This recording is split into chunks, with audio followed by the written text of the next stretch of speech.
Welcome to the Mindfulness Meditation Podcast. I'm your host, Dawn Eshelman. Every Wednesday at the Rubin Museum of Art in Chelsea, we present a meditation session led by a prominent meditation teacher from the New York area.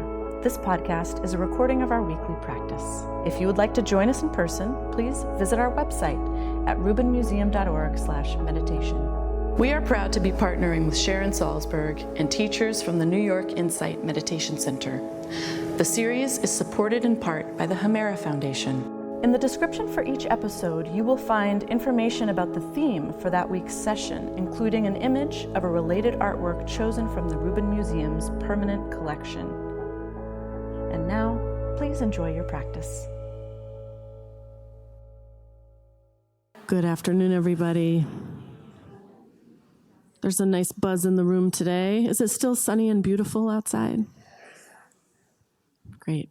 Welcome to the Rubin Museum of Art and to our weekly mindfulness meditation practice. My name is Dawn Eshelman. Great to have you all here. There's a little change in the air today.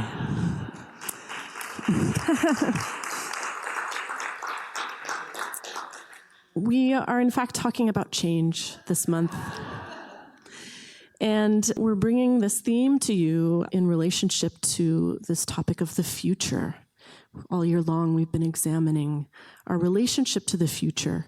And last month, we looked at hope and anxiety and how that affects our relationship to the future. And of course, a part of that is certainly change. Change being, in most philosophies, Western and Eastern, a kind of constant. And we're looking at here today behind me is a tool for change, for transformation, for change of the kind of ultimate sort, enlightenment. This is a mandala, and it is the mandala of Amoghapasha. This is from 15th century northern Nepal or southern Tibet.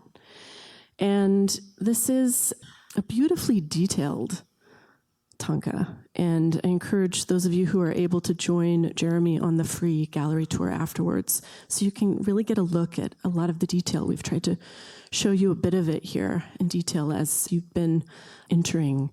But it is really a interesting and kind of packed with coded symbolism piece here.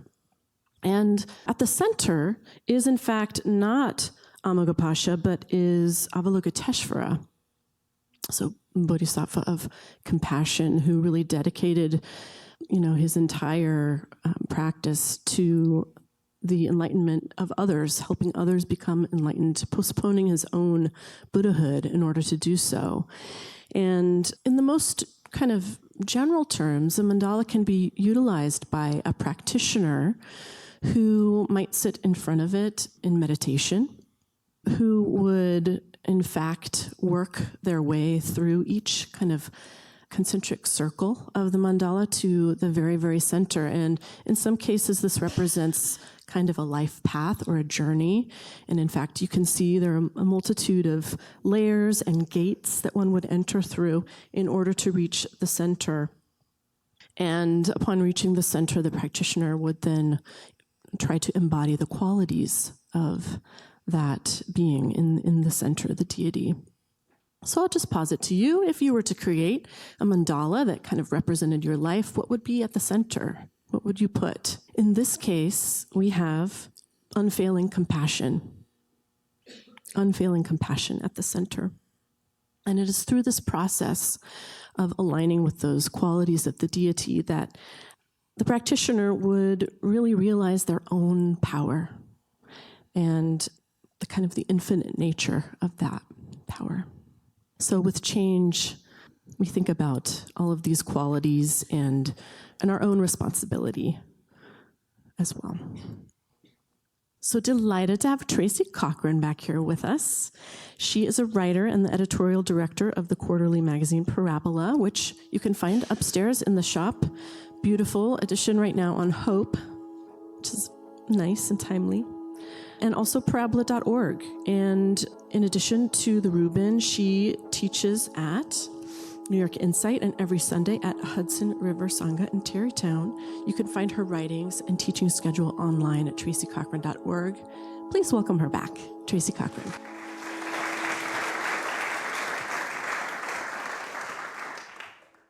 I'm delighted to be here today. I could hear such a happy sound in the room, and I know what it's about. And I think you can guess too that this is the first day of Diwali, which is the Hindu festival of lights. And it celebrates the overcoming of darkness by light, of good overcoming evil. Yeah. Goodness has appeared to overcome evil, and knowledge is overcoming ignorance. And it's true. It's true. It's an ancient festival, and it's in the Sanskrit text.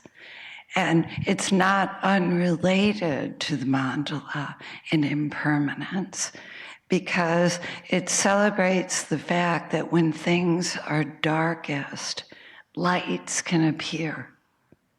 And if we were in India, we would see all kinds of small lights on rooftops and in temples. And that light doesn't have to be a lamp. It could be an act of human warmth or engagement. And I certainly felt it yesterday at my local polling place when it was absolutely mobbed. And I was particularly touched by not one, but two new mothers cradling little newborns in one arm and voting with the other arm. And there was something very touching about that. And I realized that it's interesting to remember that a mandala is the big picture. It's a cosmos. It's a circle. And there's something about stepping back. And we tend, when things feel dark to us, to think it will always be this way. There's something frozen and immovable about it. And then we remember, no, things can change. Light can appear. A shift can happen. And this is associated, this mandala, with the Bodhisattva of compassion, as Dawn said. And I was so touched this time reading something that I've read so many times before, that this Bodhisattva stays here. He does not leave the scene, or she, in her female form, will not leave the scene until every single being on earth is liberated from suffering and their causes of suffering. And I read that over and over again. This Bodhisattva will not leave, will help every being, including black widow spiders, including Senate majority leaders, including heads of state. There is nothing this Bodhisattva won't face and look at and see into.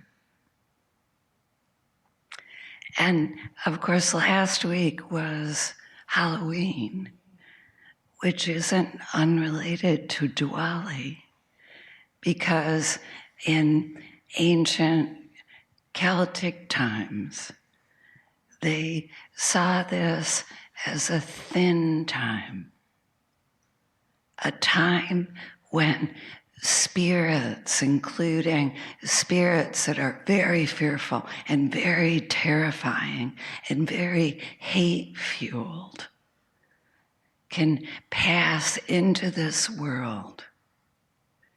But so can the spirits of our beloved ancestors.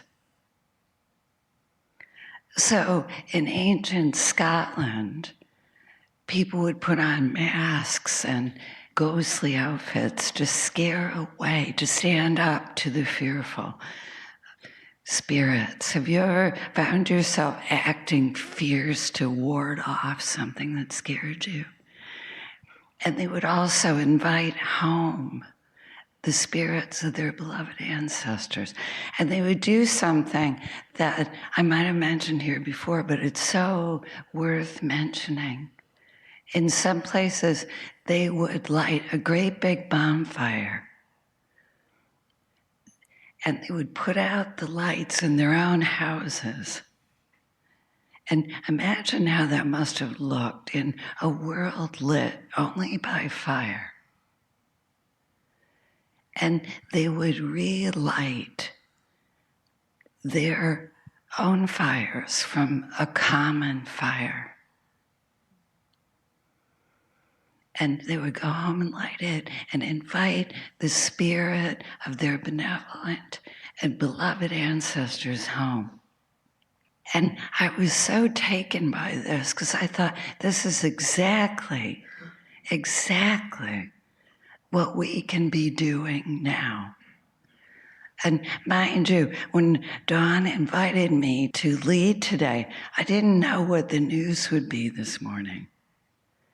And I realized that regardless of the news, there's something that's the same. The ancestor, which is our earliest ancestors, regardless of our ethnicity, regardless of our ancestral journey, our earliest ancestors lived close to the land. That's what indigenous means, to be of the land. They wanted the same things. They wanted to be warm when it was cold. They wanted to be safe and have refuge. They wanted something good to eat and to be as well as they could be. They wanted to belong, to be welcome, to be happy. And I realized that our bodies come to us from those ancestors, and so do our hearts. Every baby has an indigenous heart, an indigenous body, wants the same basic goodness. And I realized that we can light a common fire in a place like this and remember together that common humanity, that common wish for basic good things. And we can take refuge there. We can take refuge there in this present moment when we're about to sit, remembering that everything is impermanent. Everything changes. Everything changes. And that in the middle of the darkness, there can be light. And that love can overcome hatred. And that basic feeling of goodness and generosity that could take a new mother out on a day when it was pouring rain with her baby to cast her vote. And that absolutely no state is final. No success is final, and no failure is final. And that we can always take rest and refuge in this basic heart and body that understands how to continue, how to open to change, how to welcome it, remembering what truly matters. what we have in common with all beings.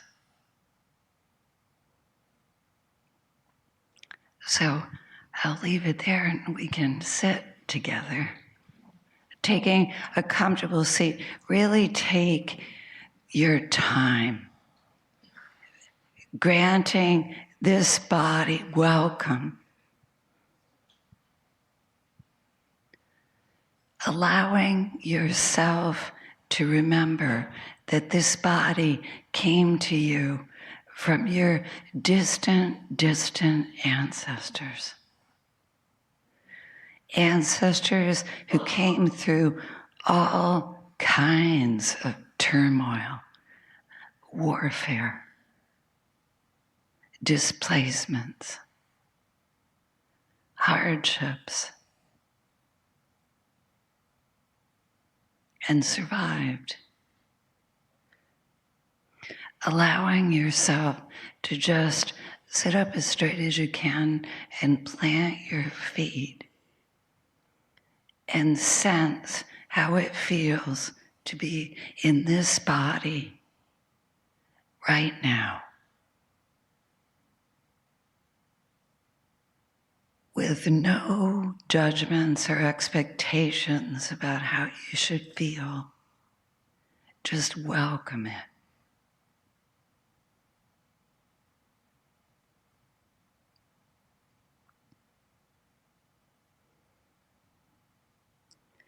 Noticing that this kind attention begins to soften the body.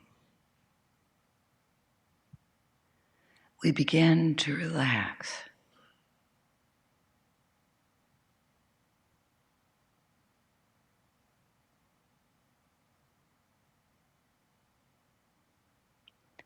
Knowing that no matter what burdens you carried here, you can sit and breathe.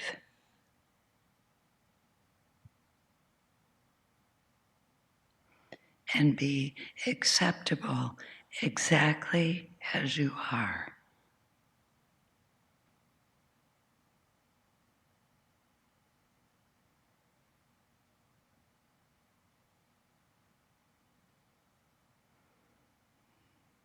Noticing that even though there's thinking, there's sounds, there's sensations, all this is happening, you can come home, come back to the body in this moment, and back to the breathing.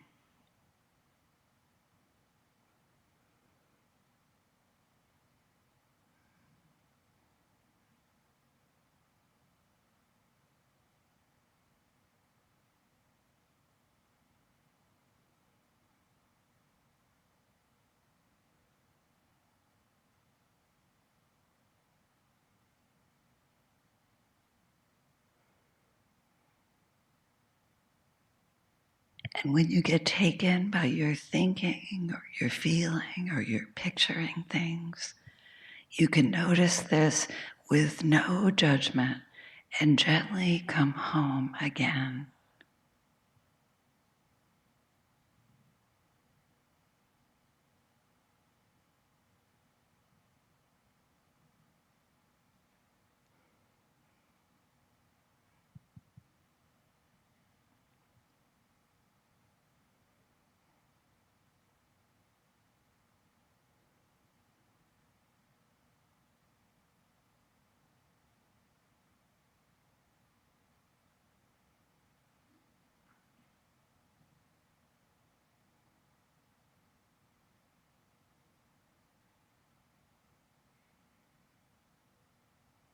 Noticing that when you come home to the body and the breath, you don't shut down, you open to life.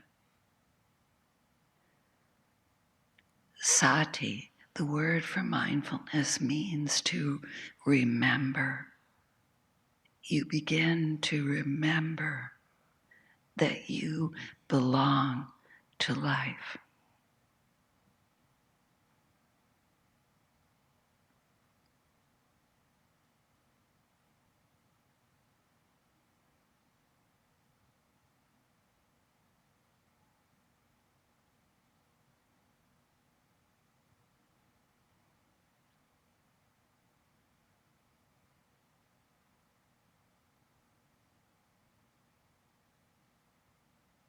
allowing air to come in and go out, impressions to pass through.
Noticing that when you come back, when you come home to the body, you remember a light inside that is attention without thinking, without judging.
Noticing how it feels to come back with no judging.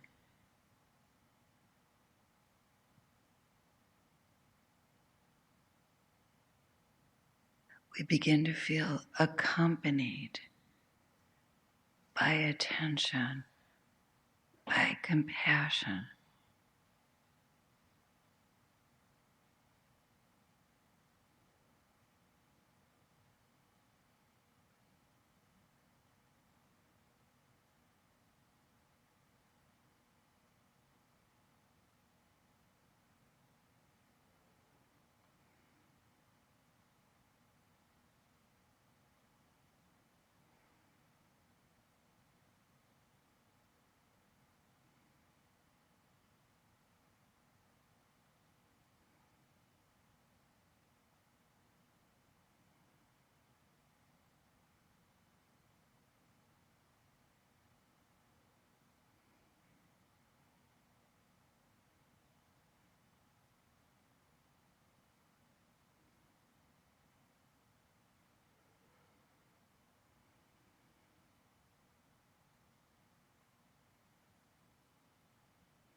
When we get sleepy or thinking, we gently come back to the body, noticing that the body has its own attention, its own intelligence.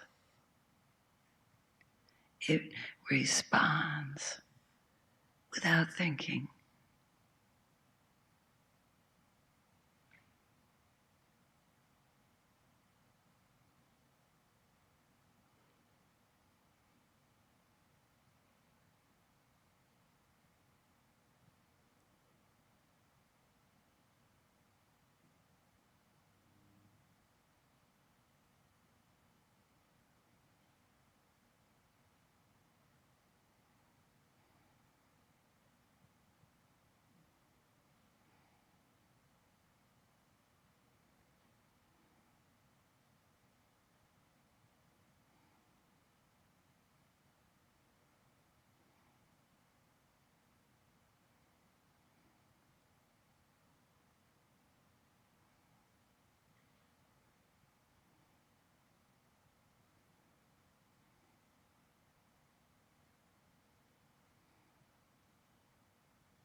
Meditation is a movement of coming home,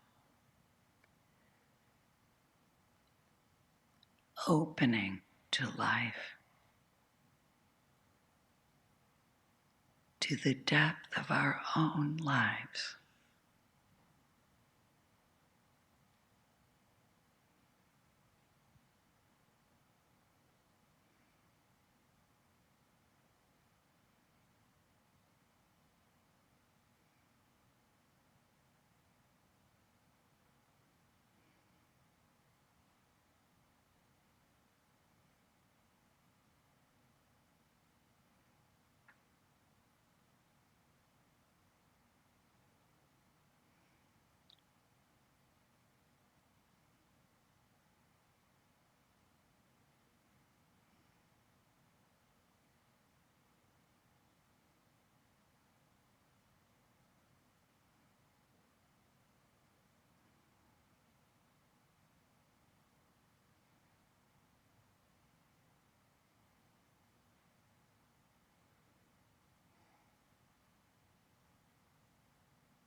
When we go to sleep or start to daydream or think, we gently come home to the warmth and the vibrancy of this life.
noticing that stillness can be very rich and alive, very open to possibility.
Thank you. Thank you very much.